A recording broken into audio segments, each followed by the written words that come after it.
ربنا آتنا في الدنيا حسنة وفي الآخرة حسنة وقنا عذاب النار. السلام عليكم ورحمة الله وبركاته. إن الحمد لله نحمده ونستعينه ونستغفره ونعوذ بالله من شرور أنفسنا ومن سيئات أعمالنا. من يهده الله فلا مضل له ومن يضلل فلا هادي له وأشهد أن لا إله إلا الله وحده لا شريك له وأشهد أن محمدا عبده ورسوله لا نبي بعده. نصلي ونسلم على رسولنا الأمين وعلى آله وأصحابه ومن تبعهم بإحسان إلى يوم الدين وبعد. إخواني في الدين وأخواتي أعزكم الله. Pada kesempatan kali ini insyaallah kita ingin membahas tentang pentingnya ikhlas dalam berdakwah, mengajak orang kepada Allah. Di mana kita berangkat dari sebuah prinsip bahwa dakwah itu adalah ibadah. Ini prinsip yang harus ditanamkan di benak kita, bahwa dakwah itu adalah ibadah. Kalau kita telah meyakini bahwa dakwah itu adalah ibadah, maka berlakulah syarat-syarat ibadah, di mana ibadah itu akan diterima oleh Allah Subhanahu wa taala, akan menjadi amal saleh kalau dia diamalkan dengan ikhlas dan amalannya itu sesuai dengan tuntunan Rasulullah sallallahu alaihi wasallam. Sehingga Syekh Fawaz bin Hulayl As-Suhaimi beliau mengatakan wala najaha lid-da'wati ila Allah illa idza kanat lillahi qawlan wa fi'lan wa iradatan wa qasdan. Idz ad-da'watu ibadah. Tidaklah dapat digapai keberhasilan dalam berdakwah, mengajak orang kepada Allah, kecuali jika dakwah itu karena Allah, baik kata-katanya, perbuatannya, kehendaknya, dan maksudnya. Karena dakwah itu adalah ibadah. Wa yushtaratu fi sihhatiha ma yushtaratu fil ibadati min ikhlasin wa mutaba'ah. Maka karena dia itu ibadah, berlakulah syarat untuk sahihnya sebuah ibadah. Maka disyaratkan pada dakwah itu harus ada ikhlas dan harus ada mutaba'ah atau ittiba'. Fal ibadatu mabniyatun 'alal ikhlasi wal mutaba'ah. Karena ibadah itu dibangun, didirikan di atas keikhlasan dan mutaba'ah atau al-ittiba'. Sehingga Syekh Al-Allamah As-Sa'di rahimahullah beliau berkata, al-ibadatu kulluha sawa'un kanat batinatan kamahabbatillahi wa khawfihi wa rajaihi wa tawakkuli alaihi wa mahabbati man yuhibbuhu minal a'mal wal ashkhas wa ta'zimi ma 'azzamahu aw ma kanat zahiratan. Kullu dhalika la budda fihi minal ikhlasi lillahi wal mutaba'ati li rasulillahi sallallahu alaihi wasallam. Ibadah-ibadah itu semuanya, baik ibadah yang tersembunyi di dalam jiwa, Contohnya mencintai Allah, takut kepada Allah, berharap kepada Allah, bertawakal kepada Allah. Mencintai apa-apa yang dicintai oleh Allah, baik berupa amalan-amalan atau orang-orang. Dan mengagungkan apa yang diagungkan oleh Allah. Atau ibadah-ibadah yang nampak pada tubuh, kelihatan, terasakan. Contohnya adalah menegakkan syariat-syariat yang jelas. Baik itu kaitannya dengan hak-hak Allah semata-mata. Atau yang terkait dengan hak-hak para hamba. Kullu dhalika la budda fihi minal ikhlasi wal mutaba'ati li Rasulillah sallallahu alaihi wasallam. Semua itu disyaratkan padanya, mau atau tidak mau, adanya unsur ikhlas karena Allah dan adanya al-mutaba'ah atau al-ittiba' kepada Rasulullah sallallahu alaihi wasallam. Faman jama'a Allahu lahul aslaini aflaha wa sa'ida. Wa man fatahul amrani aw ahadun minhuma khasira khusranan mubina. Maka barang siapa yang Allah kumpulkan untuknya dua prinsip itu, maka dia akan berhasil dan berbahagia. Dan barang siapa yang luput darinya kedua-duanya atau salah satu dari keduanya, maka dia pun merugi dengan kerugian yang nyata. Fala anfa'a lil 'abdi min ja'lil ikhlasi wal mutaba'ati nasba 'ainaihi fi kulli ma ya'ti wa yadhar wa fi kulli ma yaqulu wa yaf'al. Maka adalah bermanfaat bagi seorang hamba di saat dia menjadikan ikhlas dan mutaba'ah itu sesuatu yang diperhatikannya secara terus-menerus, sehingga dia selalu memperhatikan apa yang harus didatangkan dan apa yang harus ditinggalkan. Dan dia pun selalu memperhatikan apa yang dikatakan dan apa yang dilakukan. Hatta yakunal ikhlasu lahu na'tan wal mutaba'atu lahu wasfan. Sehingga jadilah ikhlas itu benar-benar telah menjadi sifatnya. Dan al-mutaba'ah benar-benar telah jadi kenyataan.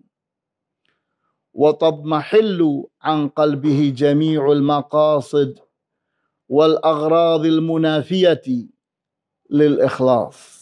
Dan telah hilang dari dalam jiwanya segala maksud-maksud dan tujuan-tujuan yang bertentangan dengan ikhlas. Jadi kita lihat bahwa ikhlas itu adalah unsur penting di dalam berdakwah. Di saat seseorang ingin dakwahnya sukses, benar-benar berhasil dibantu oleh Allah mendapatkan pahala, maka tanamkan ikhlas itu setiap saat. Pada saat seseorang sedang berdakwah. Maka barang siapa yang memperhatikan hal ini dengan seksama, memahaminya, memikirkannya, mempelajarinya, mengamalkannya, maka dia akan sampai kepada satu titik bahwa dia memandang dakwah ini dengan basirah. Bahwa ikhlas itu adalah sesuatu yang teragung pada agama ini. Dan ikhlas itulah yang punya pengaruh kuat terhadap dakwah. Di saat orang mengajak orang kepada Allah, maka ikhlas itu yang nanti akan benar-benar bekerja dan berpengaruh. Di mana Allah subhanahu wa ta'ala menjadikan agama ini adalah al-ikhlas. Islam itu adalah la ilaha illallah. Maka ikhlas itulah jadi unsur yang terpenting dalam agama ini. Sehingga tidak ada agama kecuali dengan ikhlas. Maka kita perhatikan surat Az-Zumar ayat 2 dan 3. Inna anzalna ilaikal kitaba bil haqqi. Sesungguhnya kami telah menurunkan kepadamu Alkitab dengan kebenaran. Fa'budillaha mukhlishan lahuddina. Maka beribadahlah engkau kepada Allah dengan ikhlas, mengikhlaskan agama untuknya. Ala lillahid dinul khalis. Bukankah yang akan diterima oleh Allah hanyalah amalan ibadah yang ikhlas? Kita perhatikan lagi surat Al-Bayyinah ayat 5. Wa ma umiru illa liya'budullaha mukhlishina lahuddin. Dan tidaklah mereka diperintahkan kecuali agarlah mereka beribadah kepada Allah dengan ikhlas. Mengikhlaskan ad-din, al-ibadah, at-ta'ah yang dilakukannya semata-mata karena Allah. Untuk Allah. Kemudian kita pun membaca surat Al-Kahfi ayat 110. Faman kana yarju liqa'a rabbih falya'mal 'amalan salihan wa la yusyrik bi'ibadati rabbih ahada. Maka barang siapa yang mengharapkan perjumpaan dengan Tuhannya, dengan Allah, maka hendaknya dia beramal saleh dan tidak bersikap syirik dalam beribadah kepada Allah dengan beribadah pula kepada selainnya. Jadi kita lihat ayat-ayat ini menggariskan sebuah garis yang tegas dan jelas bahwa ikhlas itu adalah unsur terpenting dari agama Islam. Sehingga di saat dakwah kita adalah agama kita, mengajak orang kepada ajaran Islam, maka ikhlas itu harus tertanam pada dakwah kita. Kita perhatikan apa yang dikatakan oleh Al-Syeikh Al-Allamah Sulaiman Al-Syeikh di dalam kitab Taysir Al-Aziz Al-Hamid, syarah Kitab Tauhid halaman 465. Wahadhani ruknal amalil mutaqabbal la budda ayyakuna sawaban khalisan. Inilah dua rukun, dua pilar untuk sebuah amalan itu diterima. Maka dia itu harus sawaban khalisan. Sawaban, amal itu harus benar sesuai dengan tuntunan Rasulullah SAW, dan khalisan, diamalkan dengan ikhlas. Fassawabu ayyakuna ala sunnati. Pengertian dari sawab, benar itu adalah telah menepati sunnah. Amalan itu sesuai dengan sunnah, dibina di atas sunnatul Rasul SAW. Wa ilaihil isyaratu biqaulihi falyamal amalan salihah. Hal ini terpahami dari isyarat yang Allah berikan di saat Allah mengatakan pada surat Al-Kahfi ayat 110, falyamal amalan salihah, maka hendaknya dia beramal saleh. Amal yang saleh, amal yang cocok, amal yang tepat. Saleh itu salaha yasluhu, artinya dia cocok, dia tepat. Tepat dengan apa? Dengan tuntunannya, dengan aturannya, dengan petunjuknya. Wal khalisu ay yukhlisa minasyirki ay yakhlusa minasyirkil jaliyyi wal khafiyyi. Sedangkan amalan yang khalis adalah amalan yang telah bersih dari segala jenis syirik, baik syirik yang nampak maupun syirik yang tersembunyi. Syirik yang jali, jelas, dan syirik yang khafi, tersembunyi. Wa ilaihil isyaratu biqawlihi wa la yusyrik bi'ibadati rabbihi ahada. Hal ini tergambar pada firman Allah, wala yusyrik bi'ibadati rabbihi ahada, dan hendaknya dia tidak berbuat syirik saat beribadah kepada Tuhannya dengan beribadah kepada selainnya. Sehingga ikhlas itu menjadi unsur terpenting dalam berdakwah. Di saat kita berbicara tentang ikhlas dan kita ingin mampu melaksanakan ikhlas, maka ikhlas caranya adalah dengan membersihkan lawan-lawannya. Di saat seseorang itu ingin ikhlas, maka segala tujuan dan maksud yang bertentangan dengan ikhlas itu yang dibuang. Di saat kita bersihkan semuanya, sudah habis, sudah tidak ada pada diri kita tujuan-tujuan yang salah, maksud-maksud yang salah, maka ikhlas itu pun akan terbit, akan nyata, karena tadinya tertutup oleh tujuan-tujuan yang salah dan maksud-maksud yang salah. Di mana ikhlas itu seperti dikatakan oleh Al-Syekhul Hakami,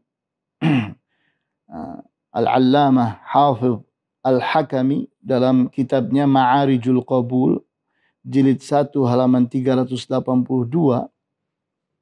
wal ikhlasu huwa tasfiyatul amali bisalihin niyati an jami'i syawa'ibis syirki. Bahwa ikhlas itu adalah tasfiyah. Kita membersihkan niat kita. Di mana dikatakan tasfiyatul amali bisalihin niyati. Membersihkan amalan untuk mendapatkan kesolehan niat. Sehingga niat kita benar-benar niat yang tepat. Tujuan kita benar, maksud kita benar. Kemudian dari apakah dia dibersihkan? An jami'i syawa'ibis syirki. Dibersihkan dari seluruh kotoran syirik. Hal-hal yang merupakan karat-karat, lumut-lumut, hal-hal yang menyelimuti ikhlas, berbagai macam bentuk syirik-syirik itu harus dilepaskan, dibuang, disingkirkan. Kemudian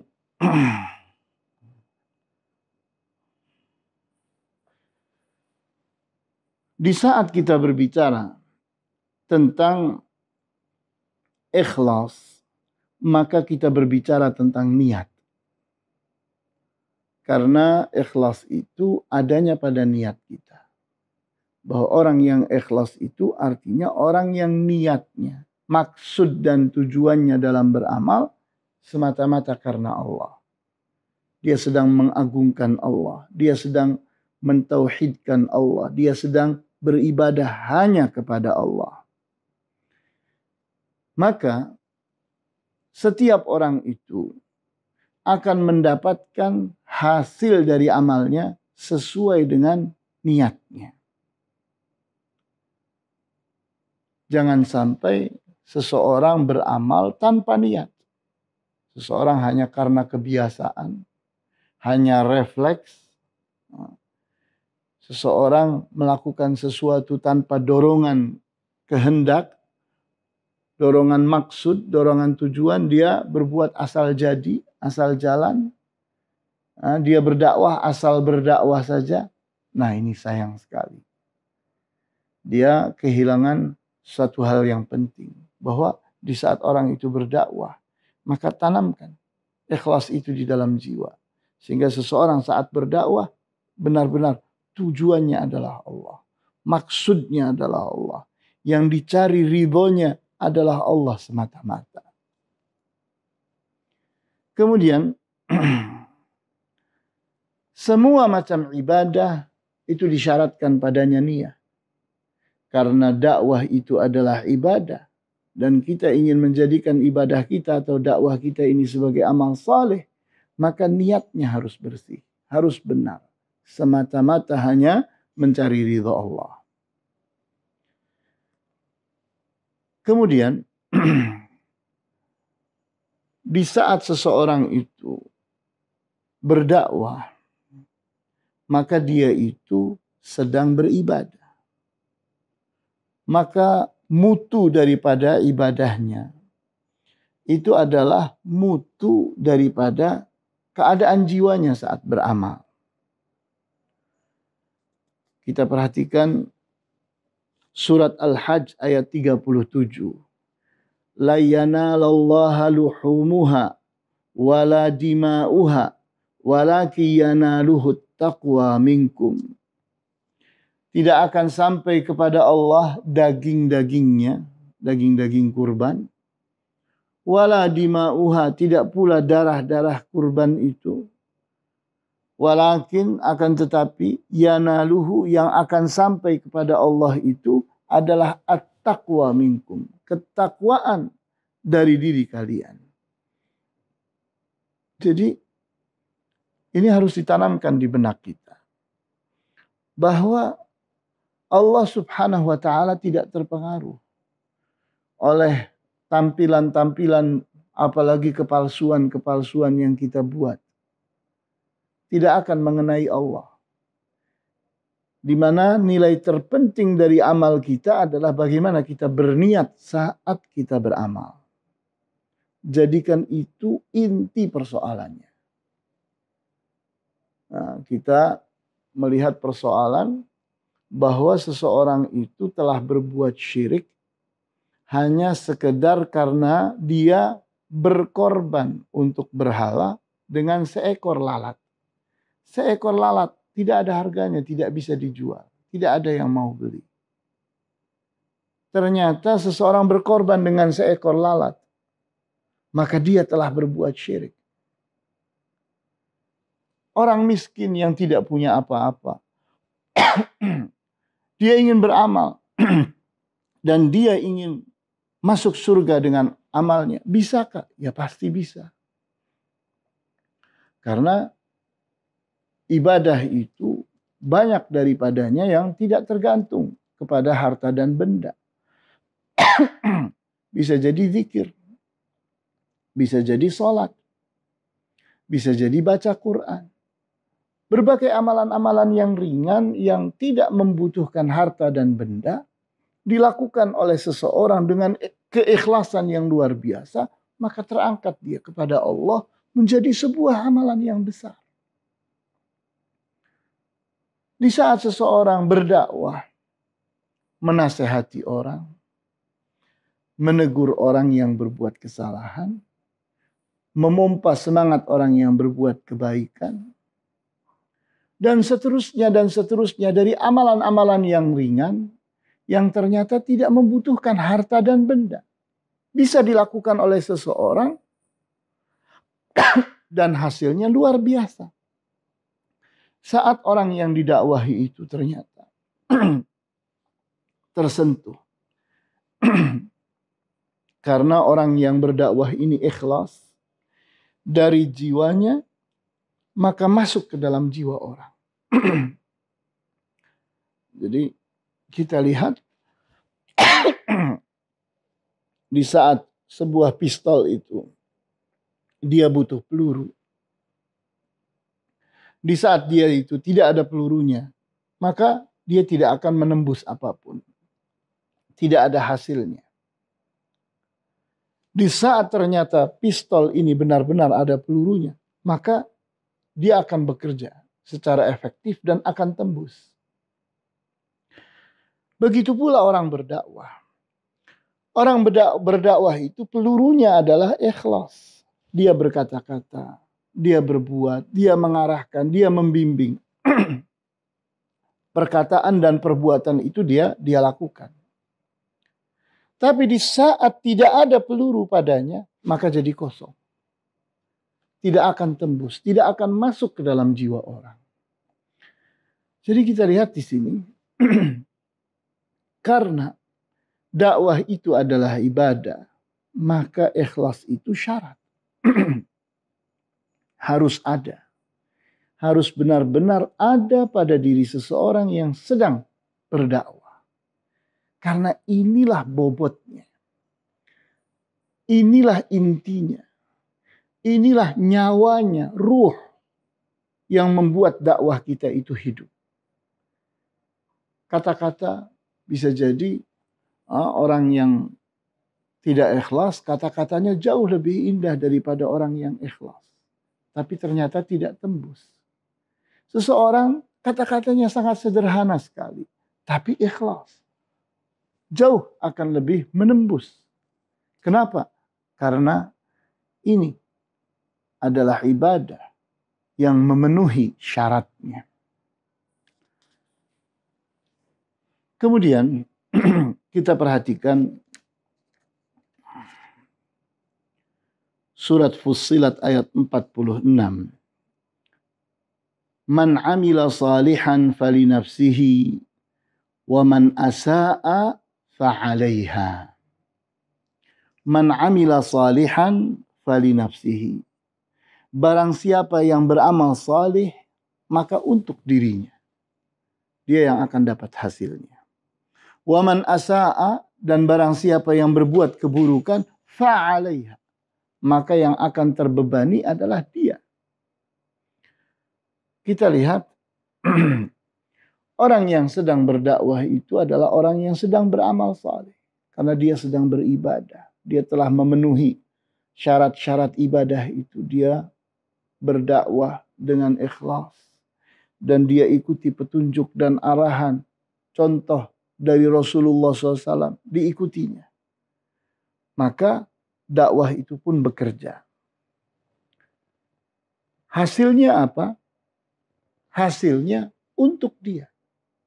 Di saat ternyata orang itu tidak baik hari ini, bisa jadi besok, bisa jadi minggu depan, bisa jadi bulan depan, tahun depan, atau nanti menjelang dia mati. Kita tidak tahu, tapi yang jelas kita telah meletakkan sesuatu. Dan kita akan mendapatkan hasilnya.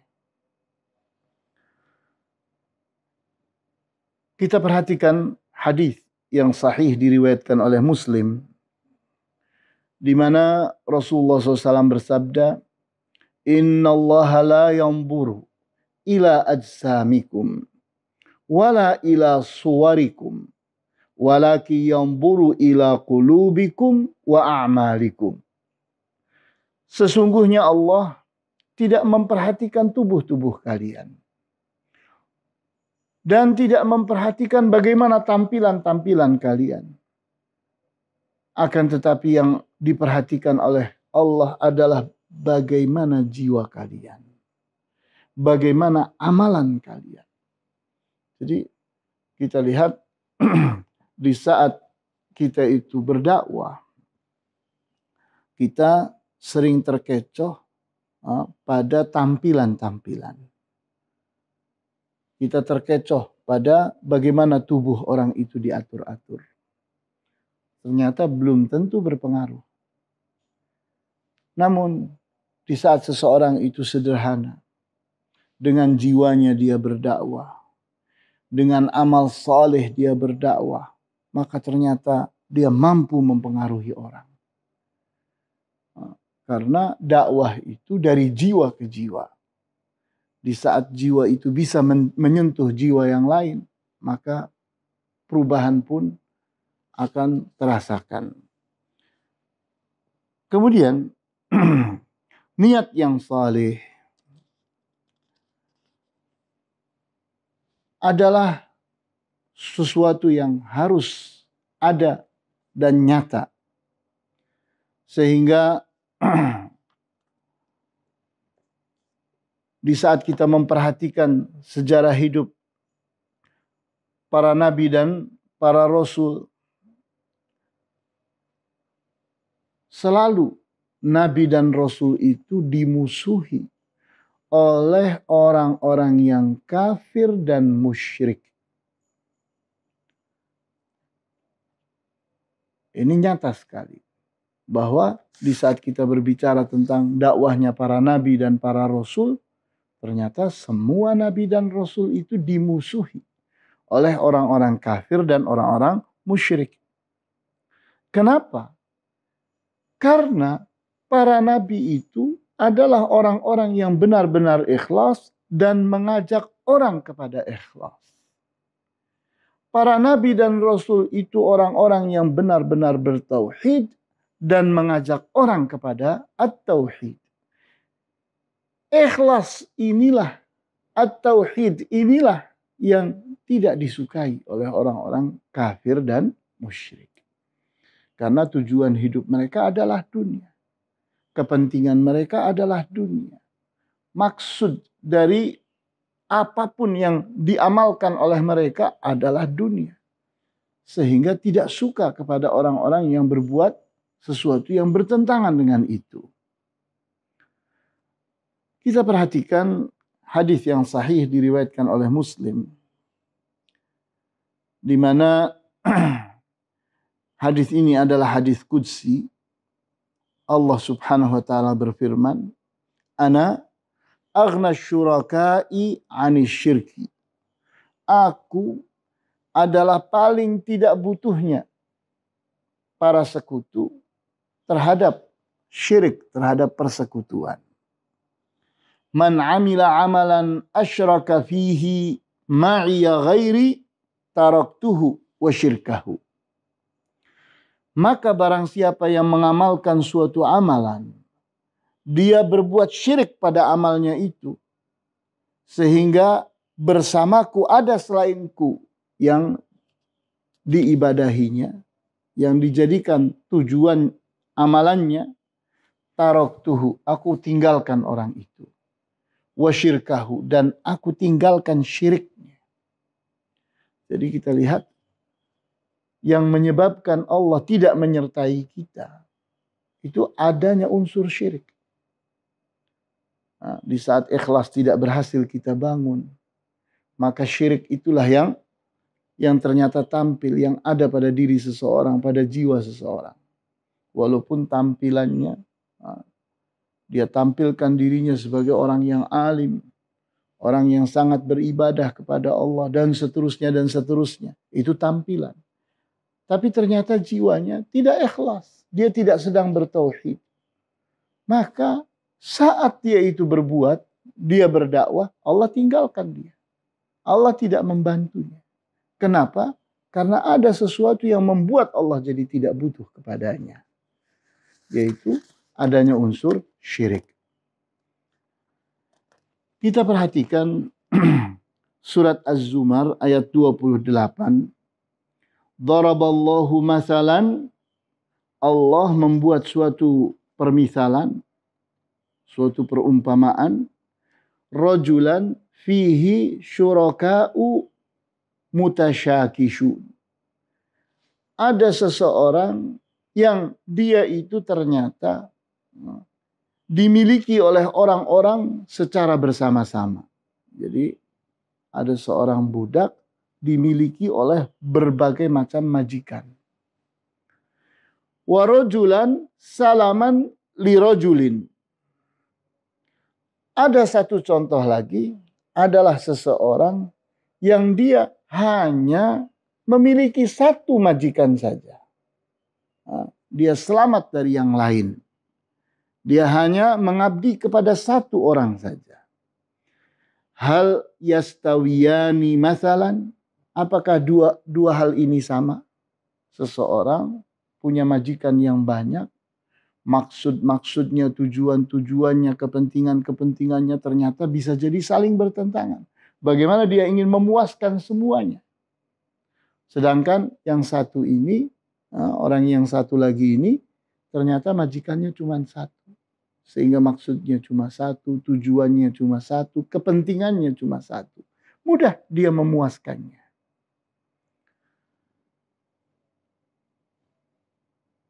Alhamdulillah, bal aktsaruhum la ya'lamun. Segala puji bagi Allah.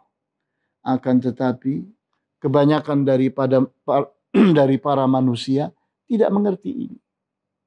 Sehingga dia menjadi orang yang pusing setiap hari.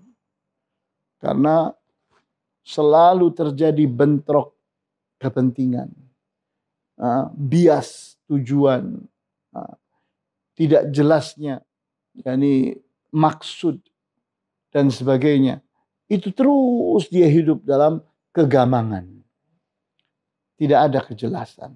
Maka orang yang bertauhid, orang yang ikhlas, itu punya kemantapan diri. Kenapa? Karena dia berhamba hanya kepada Allah semata. Tujuannya cuma satu, yaitu Allah. Maksudnya cuma satu, yaitu Allah. Yang menjadi kepentingannya cuma satu, yaitu Allah. Bagaimana dia itu bisa memuaskan Allah. Bagaimana dia itu bisa diridhoi oleh Allah, dicintai oleh Allah. Itu tujuan dia. Sehingga mudah sekali urusannya. Tidak bercabang-cabang. Kita lihat. Musuh-musuh daripada ikhlas. Itu sangat banyak sekali. Dan ini kotoran-kotoran yang menyelimuti ikhlas. Di antaranya hubbus sum'ah. Sangat senang kalau dirinya disebut-sebut orang. Warriya, ingin dilihat orang, diperhatikan orang. Asyuhrah, ingin menjadi orang yang terkenal. Talabul jah, dia mengejar kemuliaan, posisi-posisi tertentu. As-siyasah, adanya ambisi terhadap kekuasaan. Talabud dunya wa mafatiniha. Dia berdakwah karena ingin mendapatkan dunia dan ingin mendapatkan fitnah-fitnahnya dunia. Maka orang yang demikian, dia akan menjadi orang yang takhabbut. Langkahnya jadi gamang. Tidak punya kepastian, tidak punya kejelasan. Tujuannya itu menjadi bias. Bahkan bisa jadi terjadi konflik of interest. Adanya tabrakan, adanya bentrok antara berbagai kepentingan. Maka orang yang seperti ini akan gagal dakwahnya. Kenapa? Karena ternyata perjuangan dia, dakwah dia, tujuannya bukan Allah. Tujuannya adalah sesuatu yang merusak dakwah itu sendiri. Kita perhatikan apa yang dikatakan oleh Ibnul Qayyim Al-Jauziyah dalam kitab Ighatsatul Lahafan jilid 1 halaman 12. Beliau katakan wal fitanul lati ta'rudu 'alal qulubi hiya asbabu maradhiha. Bahwa fitnah-fitnah yang datang ke dalam jiwa-jiwa manusia itulah yang menjadi penyebab adanya penyakit jiwa. Wa hiya fitanus syahawat wa fitanus syubuhat. Dan fitnah itu dua macam. Fitnah syahawat, fitnah berupa kebutuhan dan kepentingan. Dan fitnah asyubuhat, fitnah berupa keraguan, kebimbangan, kebingungan, kegamangan. Fitanul ghayyi wad dalali,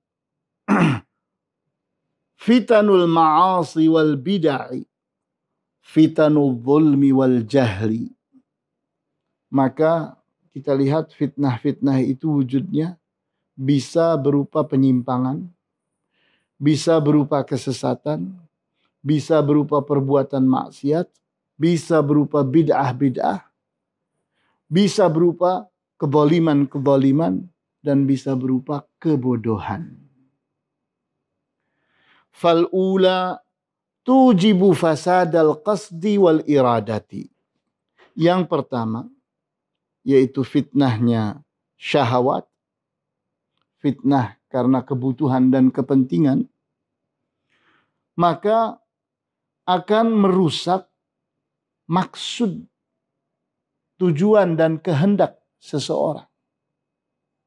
Wathaniyah, sedangkan fitnah yang kedua, yaitu fitnah syubuhat, berupa keraguan, kebimbangan, kegamangan. Tujibu fasadal ilmi wal i'tiqad, yang akan dirusaknya adalah ilmu dan keyakinan. Jadi kita lihat, di saat seseorang itu tidak ikhlas, maka yang akan dirusak itu adalah bagaimana kepastian orang itu dalam beramal. Di mana di saat seseorang itu hidup penuh dengan kepentingan-kepentingan syahwat, dia ingin menumpuk-numpuk dunia, dia punya ambisi-ambisi keduniaan, maka rusaklah maksud dan tujuannya yang semestinya akhirat jadi dunia semata-mata. Yang kedua, di saat seseorang itu hidup dalam fitnah syubuhat, penuh dengan keraguan, kebingungan, kegamangan, dan seterusnya, maka dia tidak punya kemantapan ilmu. Ilmunya tidak menjadi keyakinan. Ilmunya itu tidak menyebabkan dia punya akidah yang mantap. Tidak. Kenapa? Terus hidup dalam keraguan, kebingungan, dan kegamangan. Maka tugas orang yang berdakwah itu adalah memastikan tujuannya, maksudnya, kehendaknya. Dia jangan terpengaruh oleh fitnah-fitnah ini semua. Kita lihat di dalam hadis yang diriwayatkan oleh Muslim. Hadis ini cukup panjang, di mana dalam hadis ini diceritakan tentang orang pertama yang akan dihukumi oleh Allah Subhanahu wa taala di hari kiamat nanti. Yang pertama adalah seseorang yang mati syahid. Maka didatangkanlah orang yang mati syahid ini. Kemudian diperlihatkan kepadanya kenikmatan-kenikmatan dan dia pun mengenalinya bahwa itu adalah amalan-amalan dia. Kemudian Allah pun bertanya kepadanya, "Mengapa engkau mengamalkan amalan ini?" Maka orang ini pun menjawab, "Aku ini berperang di jalanmu sehingga aku mati syahid." Maka Allah katakan, "Kadzibta, engkau berdusta. Akan tetapi engkau itu berperang karena ingin disebut sebagai pemberani.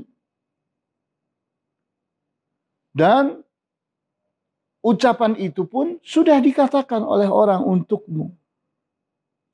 Maka diseretlah orang itu dengan wajah di tanah, kemudian dilemparkan ke dalam api neraka. Kemudian didatangkan orang yang kedua adalah seseorang yang rajin menuntut ilmu, rajin mengamalkan ilmu, rajin mengajarkan ilmu, rajin membaca Al-Quran. Sehingga di saat dia datang diperlihatkan kenikmatan yang ada. Dikenalkannya, ternyata dia kenal. Dia tahu bahwa itu semua adalah amalan-amalannya. Maka Allah pun bertanya, fama amilta fiha, untuk apa engkau mengamalkan ini semua? Maka orang ini pun menjawab, aku ini menuntut ilmu, mengajarkannya, dan membaca Al-Quran karenamu. Maka Allah bilang, kadzibta, engkau berdusta.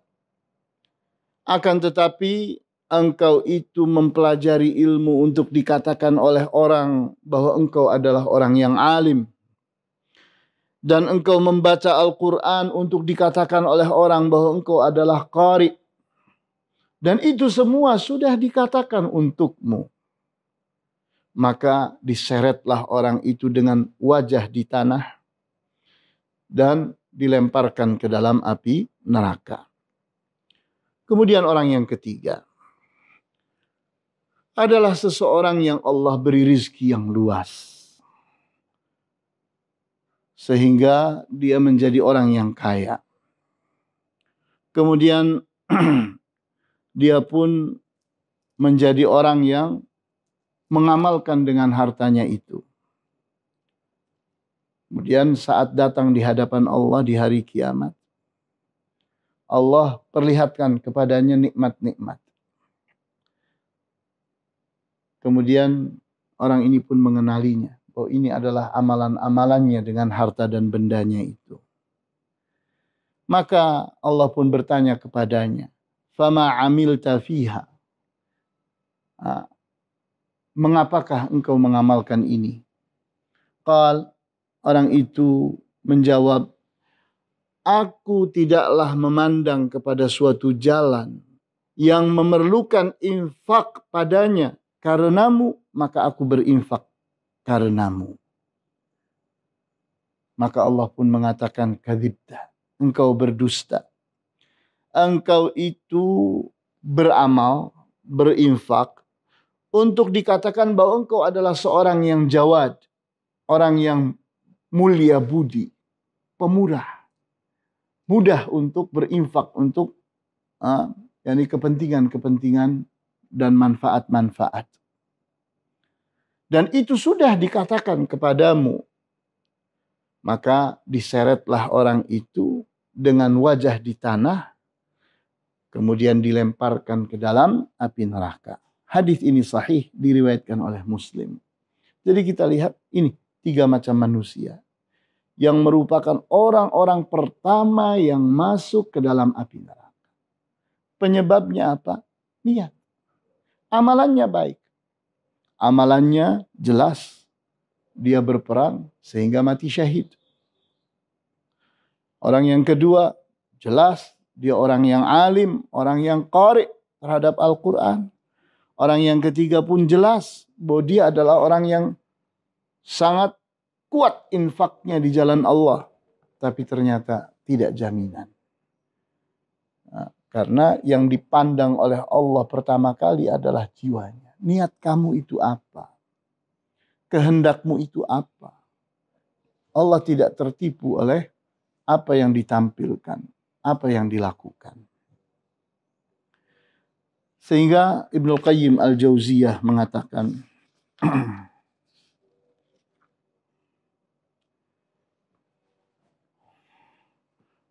huwa alladhi salima min ayyakuna li ghairillahi fihi syirkun biwajhim ma. Bal qad khalasat ubudiyatuhu lillahi ta'ala iradatan wa mahabbatan wa tawakkulan wa inabatan wa ikhbata wa khasyatan wa raja'a wa khalusa amaluhu lillah. Wal amrul jami'u lidzalika annahu alladhi qad salima min kulli syahwatin tukhalifu amrallahi wa nahyah wa min kulli syubhatin tu'aridu khabarah. Bahwa amalan yang ikhlas adalah amalan yang telah terbebaskan dari apa-apa yang tujuannya selain Allah. Sehingga amalan yang bertentangan itu berupa syirik dalam bentuk apapun telah hilang dari tujuan amalnya. Sehingga ibadahnya semata-mata kepada Allah.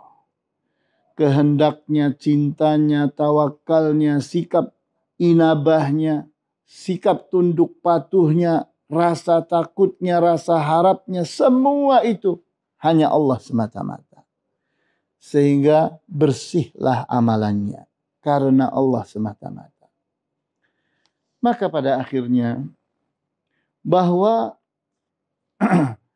orang yang selamat dari segala bentuk syahwat, kebutuhan dan kepentingan yang bertentangan dengan ajaran Allah, baik perintahnya maupun larangannya, dan terbebaskan pula dari semua syubhat yang bertentangan dengan berita yang datang darinya, wahyu, ajaran yang turun darinya, maka orang inilah orang yang mampu ikhlas. Jadi orang yang ikhlas itu pada akhirnya kata Ibnul Qayyim Al-Jauziyah dalam kitab Ighatsatul Lahafan jilid 1 halaman 24 adalah orang yang selamat amalannya itu dari segala bentuk syahwat. Syahwat itu artinya kebutuhan dan kepentingan yang bertentangan dengan perintah dan larangan Allah. Dan dia pun selamat dari semua syubhat. Syubhat itu setiap keraguan, kebingungan dan kebimbangan yang bertentangan dengan ajaran Allah. Sehingga dia benar-benar ada di atas ajaran Allah. Benar-benar berpijak kepada ajaran Allah. Kita lihat pada kitab yang sama di Ighatsatul Lahafan. Walamma kana aktsarun nasi innama yatakallamu bil haqqi fi ridahu. Fa idza ghadiba akhrajahu ghadabuhu ilal batili. Wa qad yudkhiluhu ridahu fil batili. Kita lihat kebanyakan para manusia, dia itu berbicara dengan kebenaran di saat dia ridho, di saat dia suka. Namun pada saat dia marah, pada saat dia benci, maka kebencian dan kemarahannya itu membuat dia pindah kepada kebatilan. Sehingga suatu saat yang lain keridhoannya pun akan bisa memindahkan dia kepada kebatilan yang lain lagi. Jadi ternyata kepentingan dirinya, bukan Allah tujuannya. Sehingga yang bisa merubah-rubah dia, kadang dia suka, kadang dia benci. Kadang dia menerima, kadang dia menolak. Semuanya urusan kebutuhan dan kepentingan hawa nafsunya. Bukan Allah. Tidak ikhlas dia. Sehingga dia mudah sekali berubah-ubah agamanya. Kemudian masih dari Ibnul Qayyim Al-Jauziyah dalam kitab Ighatsatul Lahafan jilid 1 halaman 45. Fal qalbu tahiru likamali hayatihi wa nurihi wa takhallusihi minal adrani wal khabaithi la yashba'u minal Qur'an wa la yataghadha illa bihaqaiqihi wa la yatadawa illa biadwiyatihi bi khilafil qalbi alladhi lam yutahhirhu Allah ta'ala fa innahu yataghadha minal aghdhiyati allati tunasibuh. Jiwa yang bersih maka nampak dari bagaimana hidupnya jiwa itu dan cahaya yang ada pada jiwa itu, sehingga dia itu telah bersih dari segala kotoran dan dari segala kejahatan, sehingga dia itu tidak bisa kenyang kecuali dengan Al-Quran, dan konsumsinya adalah hakikat-hakikat yang diajarkan di dalam Al-Quran, dan dia tidak berobat kecuali dengan obat-obat Al-Quran. Hal ini tentunya bertentangan dengan jiwa yang tidak dibersihkan oleh Allah. Sehingga makanannya adalah apa saja yang cocok dengan hawa nafsunya. Maka al-ikhlas dalam beramal dan berdakwah itulah yang akan memelihara seseorang dari kekuatan setan. Kita perhatikan perkataan Ibnul Qayyim pada kitab Ighatsatul Lahafan jilid 1 halaman 81.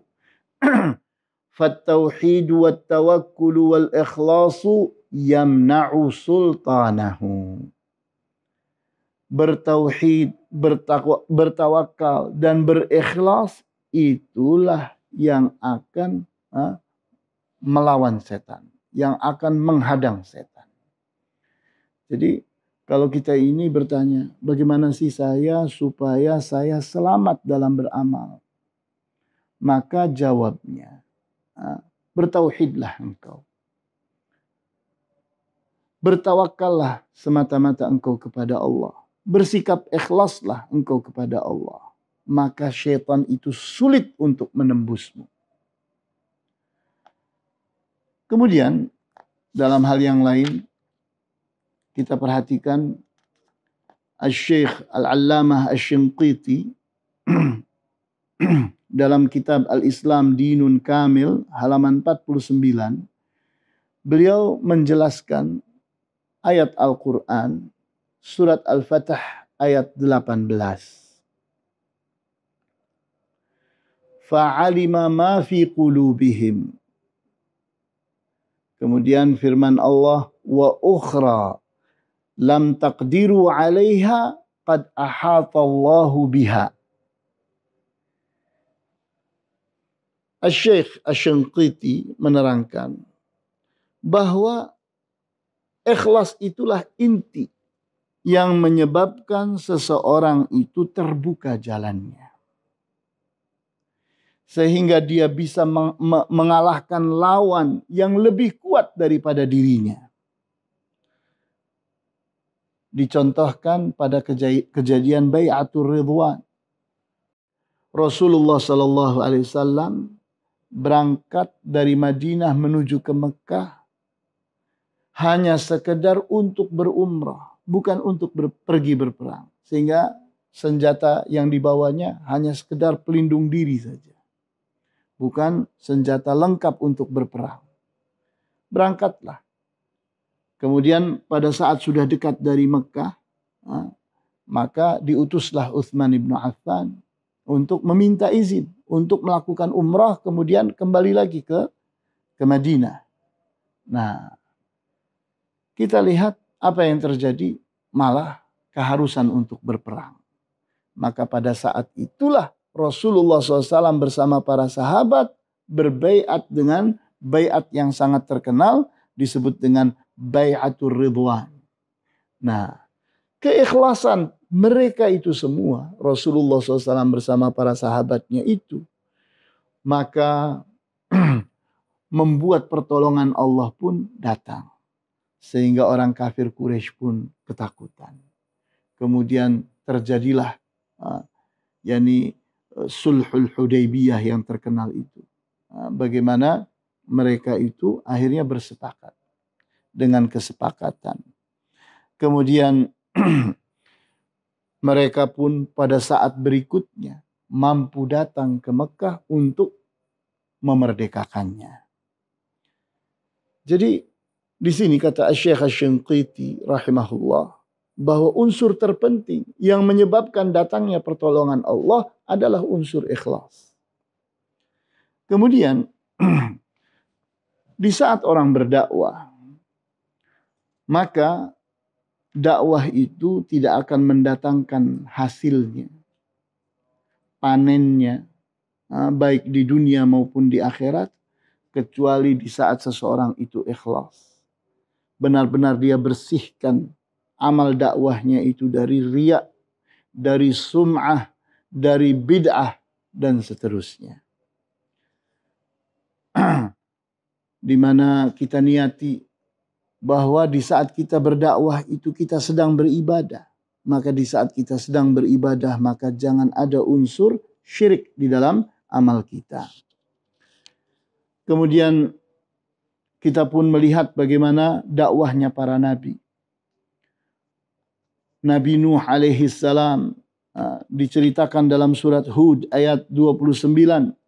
Beliau berkata kepada kaumnya, "Wa ya qaumi la as'alukum alaihi malan. In ajriya illa 'ala Allah." Wahai kaumku, aku tidak meminta kepada kalian harta. Sesungguhnya balasanku semata-mata hanya dari Allah.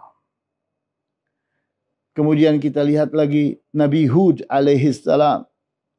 Diceritakan pada surat Hud ayat 51. Beliau berkata kepada kaumnya, "Ya qaumi la as'alukum alaihi ajra. In ajriya illa 'ala alladhi fatarani." Wahai kaumku, aku tidak meminta kepada kalian bayaran. Sesungguhnya bayaranku semata-mata hanya dari Zat yang menciptakanku. Kemudian diceritakan tentang Nabi Muhammad SAW pada surat Syura ayat 23.